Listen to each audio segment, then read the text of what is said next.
সব শিক্ষা বইয়ের পাতা থেকে নয়, কিছু শিক্ষা পরিস্থিতি এবং বাস্তবতা থেকে হয়। টাকা মানুষকে বড়লোক বানাতে পারে, কিন্তু ভদ্রলোক নয়। ভাঙা মোবাইল আর নষ্ট সম্পর্ক আপনি যতই মেরামত করেন না কেন, সেটা কখনোই আগের মতো আর সার্ভিস দিবে না।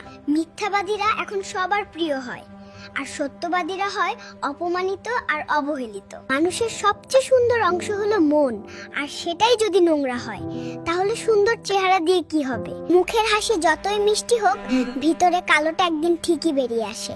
চেহারার চোখ দাদাই, কিন্তু চরিত্রে মানুষ চেনাই। সুন্দর মানুষ দেখা যায় হাজার, কিন্তু সুন্দর মন খুঁজে পাওয়া ভাগ্যের ব্যাপার। মানুষ কখনো কাকে নিয়ে সন্তুষ্ট হতে পারে না। আপনি হাসবেন, বলবে আপনি দেখানোর জন্য করছেন। আপনি কাঁদবেন, বলবে আপনি কাপুরুষ। ভয় পাবেন, বলবে দুর্বল। সাহস দেখাবেন, বলবে উদাত্ত। কম দামি পোশাকে থাকবেন, বলবে ক্লাস নেই। দামি কাপড় পরবেন, বলবে টাকার গরম দেখাচ্ছে। একটু লোক সমাগম এড়িয়ে চলবেন, বলবে অহংকারী। আর একটু বেশি মিশতে যাবেন, বলবে বেশি বুঝে তাই দাম পাই না। চুপ থাকলে বলবে গোমরা, আর বেশি কথা বললেই বলবে বাচাল। আপনি মানুষকে কখনো আপনার সেরাটা দিয়েও আপন করতে বা খুশি করতে পারবেন না। এটা যেন প্রকৃতির অলিখিত একটা নিয়ম। কাজেই আপনি নিজের জন্য বাঁচুন, নিজেকে ভালো রাখুন, ভালোবাসুন। কেউ আপনাকে আঘাত করলে বা অপমান করলে সাথে সাথে প্রতিশোধ নেওয়ার দরকার নেই, কারণ সময়ের আদালতে সবাই বিচার পায়। যে আপনাকে আজ কষ্ট দিয়েছে, কাল তাকে সে কষ্ট ফিরে পেতে হবে। আপনি শুধু চুপ করে দেখুন, সময়ই আপনার পক্ষ নেবে। যতদিন বোকা হয়ে থাকবেন, ঠিক ততদিন সম্পর্ক ঠিক থাকবে। যখন থেকে ভুলকে ভুল, সঠিককে সঠিক বলা শুরু করবে, ঠিক তখনই সম্পর্ক শেষ হবে।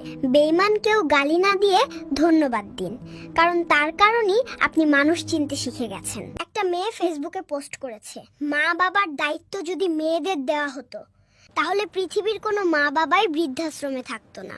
তা দেখে একটা ছেলে কমেন্টস করেছে, প্রত্যেকটা মেয়ে যদি তাদের শ্বশুর শাশুড়িকে নিজের মা বাবা ভাবতো, তাহলে পৃথিবীতে কোনো বৃদ্ধাশ্রমে থাকতো না। একটি বাস্তব কথা কি জানেন? আজকাল কেউ আর ব্যক্তিত্বের প্রশংসা করে না। যার টাকা আছে তাকেই মানুষ ব্যক্তিত্ববান বলে স্বীকৃতি দেয়। চরিত্র নয়, অর্থই এখন মাপকাঠি। প্রমাণিত স্থানে কখনো দ্বিতীয়বার যাবেন না, কারণ যেখানে আপনার সম্মান নেই, সেখানে আপনার না যাওয়াটাই ভালো। মিথ্যা তখনই জিতে যায় যখন সত্যবালা মানুষগুলো বোবা হয়ে যায়। চরিত্র আর ব্যবহারের যত্ন নিন। দামি পোশাক, গাড়ি, বাড়ির মালিক হলেও ভালো মানুষ হওয়া যায় না। কোনো কিছু না খেলে যেমন স্বাদ বোঝা যায় না, ঠিক তেমনি খারাপ সময় না আসলে মানুষ চেনা যায় না।